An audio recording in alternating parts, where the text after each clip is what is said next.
Hello, everybody, and welcome back to another episode of the Daily Crypto News. And now, my big question of today is, do you guys love, are neutral, or hate XRP? Comment it down below. I've just asked the question in Discord as well, so make sure you check it out to see what some others have been writing.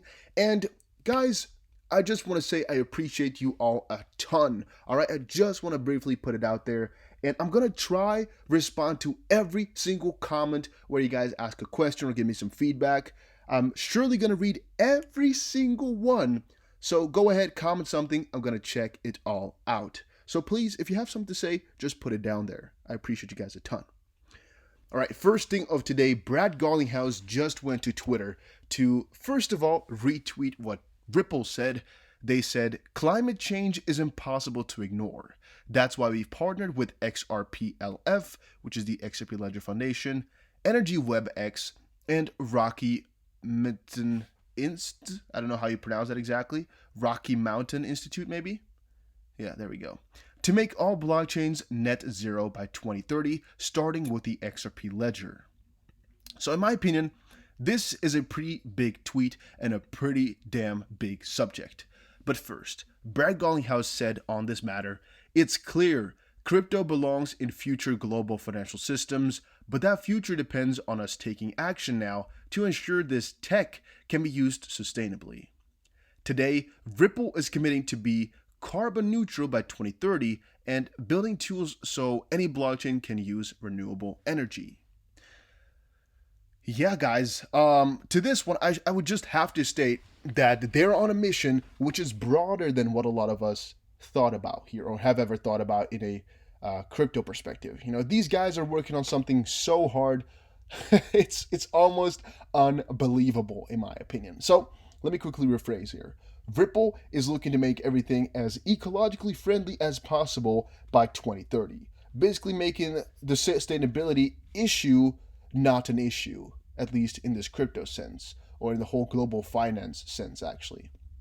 So yeah, I'm actually really positive with this. Now, how much is this going to matter for all of us in terms of price for XRP and things like that? I don't really think it will do anything.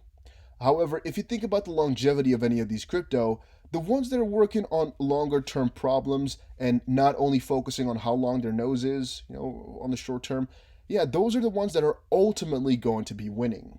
All right. And here, I don't know if you guys have heard, but in my opinion, crypto is really not that ecologically friendly. In comparison to fiat money, I guess it is, because I mean, there's no paper. But in terms of all the mining power that it takes, it's pretty bad for the, I guess, the ecology, if that's for nature, whatever. However, if you then consider again no paper and it can be done in an XRP way, then again it kind of becomes quite efficient. And if you then think that even XRP can still improve and they're working on that, yeah, that's when I start to see some really bullish scenarios. So looking at that point and going on forward, I would say right now that XRP is really ahead of the game with all of this. XRP to become part of Japanese exploding esports industry. By the way, I got some other crypto stuff in here to talk about. Again, it's not going to be only XRP. I just want to say again that if you would like to only see XRP, let me know in the comment section. As of this point, I have a good mix of everything, all right, but I don't know what you guys would prefer, so let me know. Yes, SBI Holdings thrusts XRP to the forefront of Japanese esports gaming industry.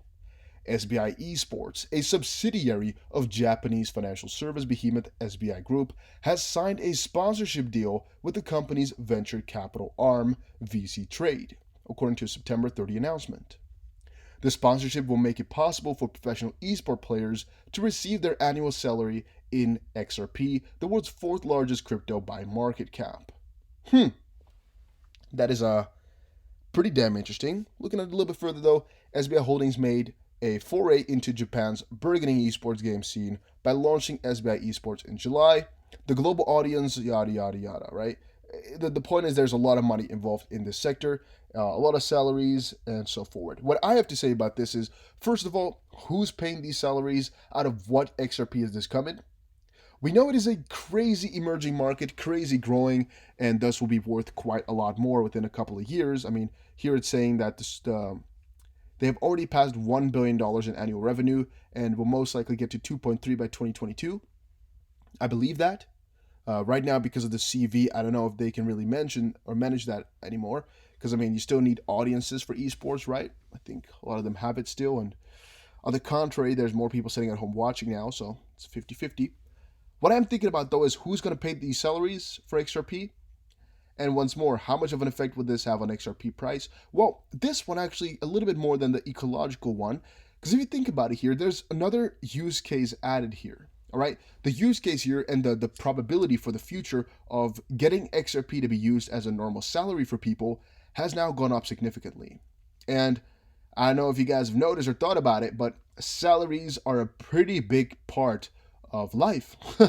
So if all the salaries were to be paid on XRP, which again, we can kind of see now being the start of, yeah, that would be pretty damn big. And that would ultimately be a very, very, very bullish factor for XRP. So yeah, I'm thinking about that just now. While the decision to pay its players' salaries in XRP may sound unorthodox, it is worth noting that XRP Holdings has been a longtime partner of Ripple, because back in 2016, it created the SBI Ripple Asia subsidiary, which is why I'm thinking now that Ripple and SBI, since they partnered up, and SBI has got a lot of XRP, that yeah, they're most likely paying out of their own pockets, since, I mean, to them, it doesn't really matter if they're paying them in dollars or XRP, right? Or in yen. The only thing is as well, if they get paid in XRP and they don't want it, will they just be selling pressure? Because the reason I'm asking is if SBI were to just buy it, then hand it to them and they would sell it, it's net a 0% problem, right? Because, I mean, you're not getting any dollars in the surplus or, on the bad side. You're just getting a zero net. If, however, SBI already had that XRP, they're giving it out, and those guys are selling it, that's not good. You could even see it then as a way out for SBI to get rid of some XRP. On the contrary, I think they also incentivize a lot of these esports guys who most likely have a lot of influence to work with XRP, to utilize it and such. So in the end, it could be a very, very positive thing. But all we can say is, let's wait for it. Let's wait for it to come out, because right now we really can't tell. It's going to be soon, though. Very, very soon. Ripple partners with XRP Ledger Foundation to save our planet's environment. This is basically what this whole article here was about, but then summarized in an easier fashion. Ripple DLT Decacorn teams up with the XRP Ledger Foundation and 2 more entities to decarbonize public blockchains and achieve a major global scale milestone in 10 years. I'm really, really wondering as well how far they can get with all of this. I mean, who was it? It was Microsoft. What is his name now? Bill Gates, who has said people tend to overestimate what they can do in 1 year and underestimate what they can do in 10 years. I'm thinking here, maybe in 10 years, the whole world as we know it now will be completely freaking different. Think about that for a split second. Maybe what they're doing here is just the start of what they'll really achieve. Sometimes I'm thinking about that, guys. It's really crazy. Crypto analyst Bitcoin BTC is 2 weeks from 11,000 and 2 years from 37,000. Ooh, that sounds pretty damn juicy. Because as I know, as you do, if Bitcoin goes up like crazy, coins like XRP and Ethereum and things like that will also follow suit. Timothy Peterson has used Metcalfe's law to predict that Bitcoin is 2 weeks away from $11,000. Additionally, and using Bitcoin is 2 months from hitting 12,000 and 2 years from 37. Mr. Peterson's Metcalfe model has been successful in predicting Bitcoin's value based on network activity. In another analysis, he anticipated that once Bitcoin holds 11,000, its value will rise by $1,000 every 50 to 60 days. His tweet was this: Bitcoin is 2 weeks away from 11,000, 2 months away from 12, 2 years from 37. And yeah, it did not get that much attention because, well, it's a pretty random tweet if you look at it like this, right? So I can understand why people didn't give it too much attention. However, talking about Metcalfe's law, we have talked about it multiple occasions on this channel. However, let's get into it just a little bit. Below, or what we're going to read in a second here, is a brief excerpt from the abstract of the research paper. Bitcoin is modeled as a token digital currency, a medium of exchange with no intrinsic value that is transacted within a defined electronic network. Per Metcalfe's law, the value of a network is a function of the number of paired transactions possible and is proportional to n squared. And that's, I believe, all the info that they give us on Metcalfe's law or the application for Bitcoin here. The way I would like to see it is just your network. It just squares itself every so often, basically, or at least it grows at an exponential speed. That's the way I would like to see it, and that's all you need to know for this one. Actually, check out some older videos that I have on Metcalfe's law. It's pretty cool. Or just type it in on internet, and you think you'll find one on Investopedia, or maybe just Wikipedia. We used to talk about it on the Electronium price and some others, where we're talking about some crazy numbers in terms of dollars. Because, well, if you think about it, it is not that crazy, right? As the network kind of doubles, the connections are like squared. We'll get into it another day. Grayscale now owns 2.5% of all the Bitcoin in circulation. This type of stuff gets me pretty hyped, guys, just thinking about some parties that are trying their best to get themselves a better position in the crypto space. Kind of wishing and kind of jealous I was that corp, right? That my corporation could just now buy 2.5% of all the Bitcoin. Fun fact, they can't, but that would be kind of cool. They've increased their reserves by 17.1 thousand Bitcoin. Pooh. Wow, right? As such, GBTC has now got almost 450,000 coins under management, approximately $4.7 billion. That is insane, guys. 2.5% of everything. My days, that is insane. Wow, 450,000 Bitcoin. Can you even imagine how much money that is? Wow. That's pretty damn crazy if you ask me. SEC settles fraud charges against 2.4 million Solutech ICO scam. Yeah, I don't want to spend too much time on these scams. I'm just, pointing out there that the SEC is working on, not only busting XRP, like a lot of people are saying. No, they're doing their best on real problems as well within the crypto space. And I believe all of you would agree with me here that right now the two biggest problems are still all the ICO scams that have kind of happened back then, and of course the DeFi, decentralized finance issues that we're seeing right now. Those two combined, they're the biggest problem of our time here, and well, they are fixing it piece by piece, so that's pretty damn good. Let's see here, what else did I have? Global economy saved. Redditor's Moon token has 2.64 septillion market cap. Yeah, all right. I don't know if I should get too far into this. I don't even know what it was about too much. Despite still being on the Rinkeby testnet, holders of Reddit's Moons have devised a way to trade the tokens for fiat. And yeah, basically it's got a 30 septillion supply. And that means that the token's market cap is roughly 2.66 septillion as they traded for some money somewhere. People traded it, and yeah, now because it has so many coins, there's this value given to it. By contrast, the entire global economy was worth roughly 133 trillion in 2019. Thus, the creation of Moons has increased the value of the world's economy by close to 2 trillion%. Who said crypto wasn't good for the economy? I find that pretty damn fun. Right, pretty damn funny. So let's go a little bit further into it. X-Moon pairings appeared on the XDAI, or just DAI network, exchange Honeyswap last week after Reddit introduced a feature allowing Moons to be converted into coins. Moon holders can now trade the tokens by converting them to X-Moon via xmoon.exchange and then exchanging the X-Moons for XDAI, which can be converted to the stablecoin DAI 1-to-1 via Honeyswap. Reddit's crypto community token is currently changing hands on Honeyswap for 0.0088 worth of XDAI. Pairings for X-Moon have generated 174,000 in volume, and thus, if you, again, put those two and two together, yeah, that's pretty damn crazy if you think about it. Of course, it's just for fun. as again, this is not a big issue. It won't really pull through. People will not really pay that much for a coin that has a 30 septillion cap. But maybe at some point people are too stupid to realize that they're doing something dumb, which you see very often, right? It's not something new or anything like that.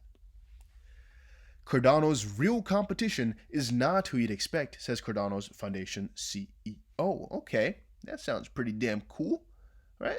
Pretty damn scary. I just saw that Cardano was right now, or at least IWHK was right now having another talk over on YouTube. Unfortunately, since I'm recording this, I can't check it out, but literally after this video, I'm going to check it out and watch it because I like their updates. I like Cardano a lot, by the way. Discussing competition, Gregard said that the protocol's biggest opponent do not come from within the blockchain space. Quote, I think the biggest competitor, it's really the largest technology companies today around. The large tech platforms such as Google, Amazon, Tencent, Alibaba, those kind of players. Pretty interesting if you think about it, right? In his view, distributed technology represents the opposite of that, with blockchain enabling users to wrestle back control of their data and identity. Quote, you don't really feel today what's actually happening on the internet, but everything you do is being monetized, and what is being populated in front of you right now is slowly moving you towards a certain direction. And I think when society figures out that nothing in this world is free, they suddenly end up with the blockchain. And the last quote, I think the market is super big, and if we start fighting about it, one or two companies, which technology stack are they choosing to do that? Oh wait, let's read it again. All right, let's go from a little bit higher. He opined that in order to incite the level of change, major blockchain protocols like Cardano, Algorand, and Tezos should put aside their differences and work together. Gregard believes that this is the real danger, that these guys will not want to lose to a competitor, and it is that the blockchain space as a whole may otherwise never reach mass adoption. Quote, I think the market is super big, and if we start fighting about it, one or two companies, which technology stack are they choosing to do the dApps on, I think we are missing the boat. We need to start looking much like the whole population and the whole economic system. How do we build that? Yeah, I've thought about this for a little bit when reading it through the first time. I'm like, where could we get if some crypto companies were to work together? Right? It would be insane. The only problem is, which coin would they pick or something along those lines? This becomes a lot easier if we're talking about a couple of blockchain projects. Because, I mean, if they have two different blockchain projects, they can just merge and still become one thing and then do their separate things still, if you think about it. But, yeah, a coin like XRP and a coin like Cardano, it would be very difficult for them to work together. Because, first of all, they do two completely separate things. Second of all, if I did not already say that, they're just, I guess, on a completely different path, and both of them would not want to, switch over for the other or make a new coin that can do both, because they both have completely different structures, right? So I'm still wondering about those, like how could they work together? How could they become one then? And which coins could? If you think about it, Ethereum, Cardano, Tezos, and coins alike, like maybe Tron as well, they could theoretically speaking all become one. They wouldn't because of US and China and things like that, but they could theoretically speaking. Things like XRP and Cardano, they're too different, I think, to get to such a level. But again, maybe time will tell. Maybe time will change my opinion on all of this. But as of this point, this is really what I'm thinking and what I'm holding by. And then another thing I didn't really want to discuss today, but it's still an issue that's going on. More and more YouTube guys are being banned. And if you watch this far into the video, comment orange in the comment section down below, or comment royal, put that down there in the comment section, royal or royal orange, because I want to see how many people actually watch the video till the end.